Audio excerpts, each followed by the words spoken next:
Hello, मैं Manoj Kumar, assistant professor chemistry, government college Kota. आज BSc part first में हमारा एक महत्वपूर्ण टॉपिक जो यूनिट नंबर सेकंड का रह गया था, इसे यूनिट नंबर फर्स्ट और सेकंड दोनों में कंबाइंड कह सकते हैं, परंतु यह बिना किसी एग्जाम्पल समझाए आप नहीं कर पाएंगे।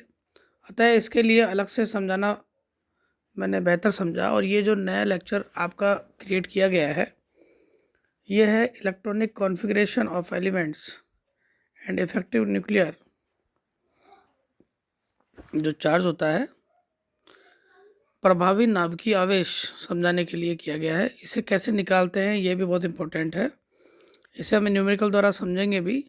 तो सबसे पहले तो आपको इलेक्ट्रॉनिक कॉन्फ़िगरेशन, काफ़ी लड़कों ने ये बताया कि उनको इलेक्ट्रॉनिक कॉन्फ़िगरेशन लिखने में दिक्कत आती है और वे पूरी तरह से समझ नहीं पाते कि इलेक्ट्रॉनिक कॉन्फ़िगरेशन किसी एलिमेंट का कैसे लिखा जाए। तो मैं स्पष्ट कर देना चाहता हूँ दो बातें कि इलेक्ट्रॉनों की संख्या, सबसे पहले आपको इलेक्ट्रॉन और प्रोटॉन की संख्या जो होती है वो बराबर होती है। किसी भी परमाणु क्रमांक, जो एलिमेंट का जो परमाणु क्रमांक होता है, परमाणु का जो परमाणु क्रमांक होता है उसी के बराबर इलेक्ट्रॉनों की संख्या होती है। यदि वो चार्ज होता है, चार्ज में होता है, जैसे आपका कोबाल्ट +2 अगर हो गया तो ऐसे चीज़ में, या फिर आपका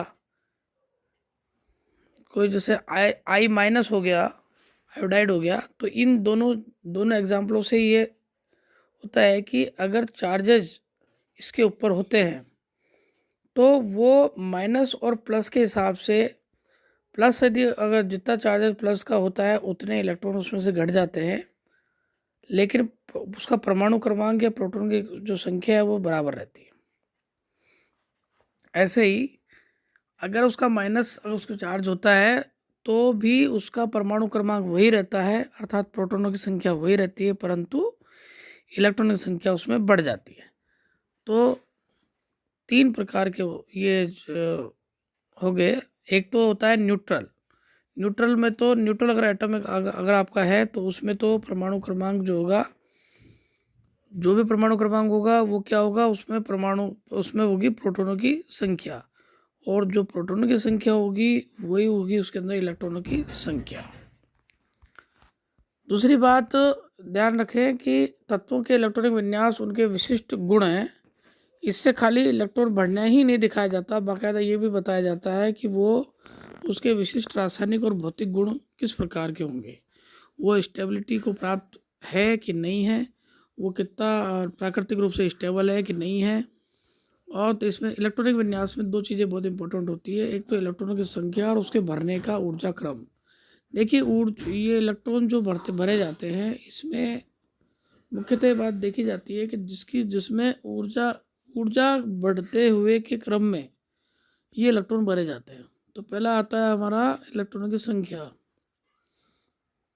परमाणु में इलेक्ट्रॉनों की संख्या जो होती है उनकी परमाणु संख्या Z के बराबर होती है, ये आपको बता दिया गया। एग्जाम्पल जैसे आपका पोटेशियम है ना, अब होता है K19, अब ये 19 परमाणु क्रमांक है इसका, ठीक है। तो ये सबसे पहले आप ये इससे कोरिलेट करेंगे कि अगर परमाणु क्रमांक उसका 19 है तो इसमें प्रोटॉन की संख्या कितनी है, आपकी 19 है। चूँकि इस पर कोई आवेश नहीं है तो ये क्या है, एक उदासीन परमाणु है, और इस पर क्या होगा, जो इलेक्ट्रॉन की संख्या होगी वो भी क्या है, प्रोटॉन के बराबर होगी, ताकि वो उसमें इलेक्ट्रॉन प्रोटॉन की संख्या जो बराबर होने की वजह से वो क्या न्यूट्रल होता है। आयन क्योंकि इलेक्ट्रॉनों को खोकर या बाहर इलेक्ट्रॉनों को ग्रहण करके बनते हैं, अतः इलेक्ट्रॉनों की संख्या परमाणु संख्या तथा आयनिक आवेश की सहायता से निम्न प्रकार से निकाली जा सकती है।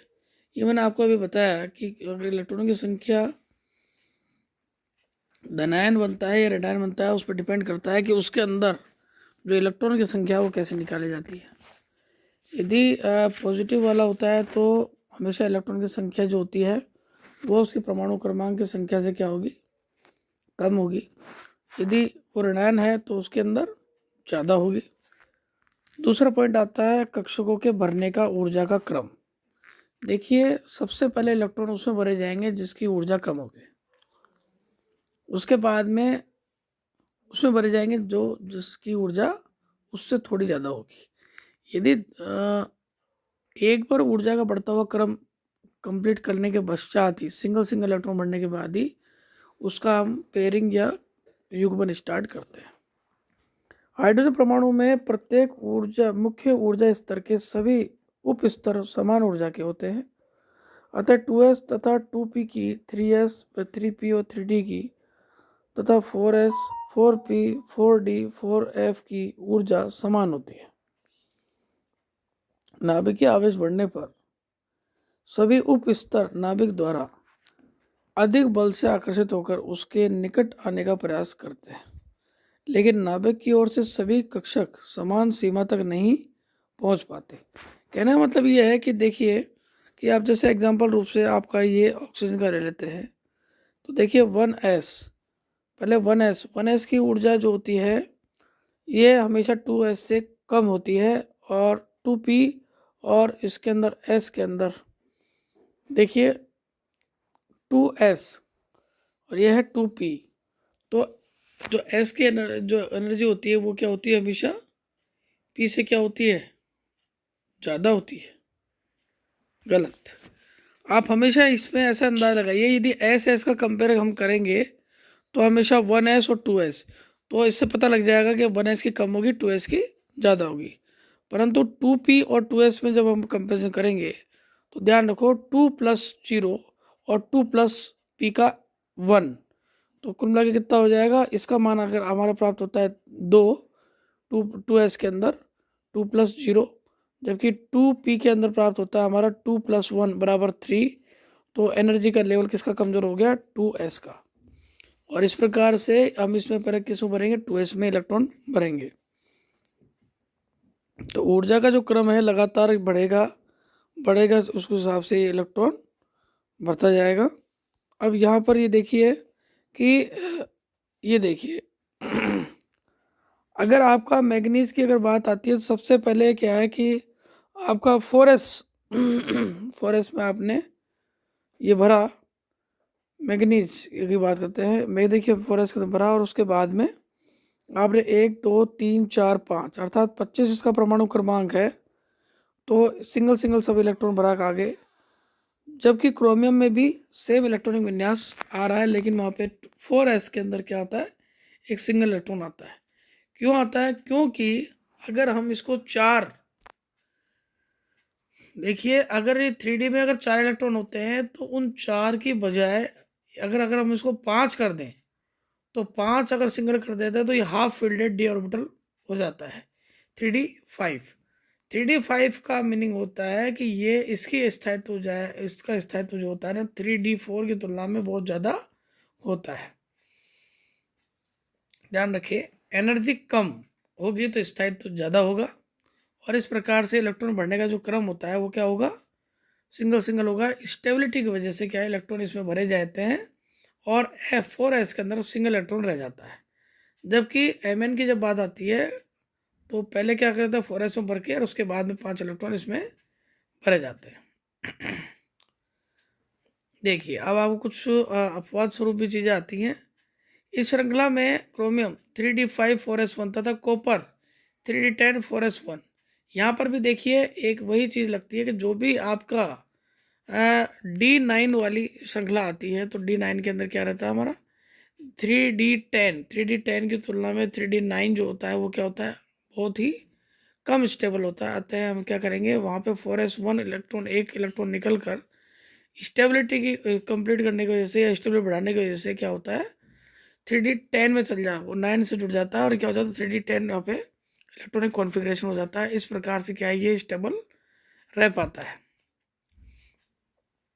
इस प्रकार ये दो बातें बताता है कि यदि अगर आपका अर्ध इलेक्ट्रॉनिक विन्यास है ना, यदि अर्ध पूर्ण इलेक्ट्रॉनिक विन्यास और पूर्ण पूरित इलेक्ट्रॉनिक विन्यास अगर आपका हाफ फील्डेड और फुली फील्डेड अगर प्राप्त हो पा रहे हैं तो D9 की तुलना में और D4 की तुलना में ये दोनों ही पहले प्राप्त होंगे और इसके बाद और क्या होता है, स्टेबिलिटी भी इसमें बढ़ जाती है।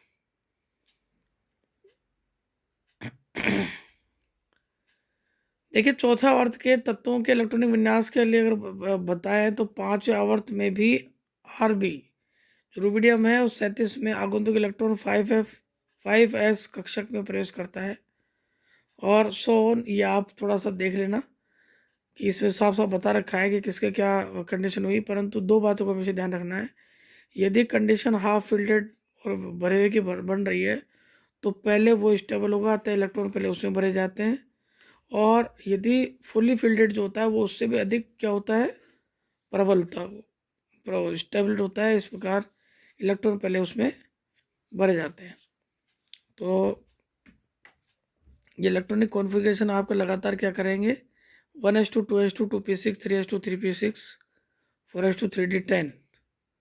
तो ये क्रमशः जो होता है, ये क्रम जो होता है ना, ये आप इस क्रम के हिसाब से इसके अंदर लगातार बढ़ते जाएंगे। और एक बात ध्यान रखें कि ये यहाँ पर आप जैसे जैसे ये 65 या 63 की किसी की बात करते हैं, परमाणु क्रमांक की बात की जाती है, तो ये ब्रैकेट में जो लिखा रहता है ये उसके समीपस्थ जो, जैसे आपने एक्स ही लिखा है, जिनोन लिखा है, तो ये क्या है इसका, ये जिनोन के आगे आगे की सूचना जो है ना, वो इस प्रकार से दर्शाई गई है। जिनोन तक की तो आपको कंप्लीट है, अर्थात वहाँ तक का तो इलेक्ट्रॉनिक कॉन्फ़िगरेशन भरा जा चुका है, परंतु उसके आगे जो आपके इलेक्ट्रॉन की संख्या जो बच रही है उसको यहाँ पे केवल दर्शाया जा सकता है। तो दो प्रकार से होता है, या तो आप सब कुछ दिखाइए, या तो आप पूरा कंप्लीट से complete 1s2 2s2 2p6 3s2 3p6 4s4 d10 4s2 4p6 4d10 5s2 5p6 ऐसे करते करते, और फिर उसके बाद में आप कोई भी जैसे 57 ये दिखाना चाहते हैं, 62 का दिखाना चाहते हैं, तो जिनोन के बाद में आप 1 2 3 4 5 6 7 8 इलेक्ट्रॉन और भरेंगे।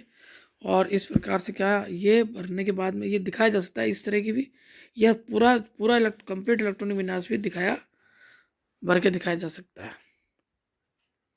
इलेक्ट्रॉनिक कॉन्फ़िगरेशन से ही आगे हम संकरण का अध्ययन कर पाएंगे। इलेक्ट्रॉनिक कॉन्फ़िगरेशन से ही हमारी एक एक सूचना प्राप्त होती है। अगर हम किसी भी सूचना को देना चाहेंगे तो उससे पहले, जैसे अब ये कोई भी एक एग्जाम्पल अगर हम ले लेते हैं तो आप देखेंगे कि उसमें लास्ट अंतिम इलेक्ट्रॉन किस में आ रहा है, अर्थात वो किस ब्लॉक का एलिमेंट है, एस पी या डी का, ये पता लग जाता है। दूसरा ये पता लग जाता है कि ये कहाँ स्टैंड कर रहा है, कि लास्ट में अनपेड इलेक्ट्रॉन है कि नहीं है, और इसमें कितने डी या एफ इत्यादि किस ऑर्बिटल में कितने अनपेड इलेक्ट्रॉन प्रेजेंट हैं, पदार्थ की प्रकृति अनुचुंबकीय है कि नहीं है, ये सभी जो सूचनाएं होती हैं हमें से प्राप्त हो जाती है। तो इलेक्ट्रॉनिक कॉन्फ़िगरेशन अपने आप में एक एड्रेस होता है जो कि एक उस तत्व के बारे में सभी प्रकार की सूचना हमें देता है। और इस इलेक्ट्रॉनिक विन्यास को हम परमाणु क्रमांक के बराबर जो संख्या होती है उतनी इलेक्ट्रॉन की संख्या मानकर उसे भरते हैं।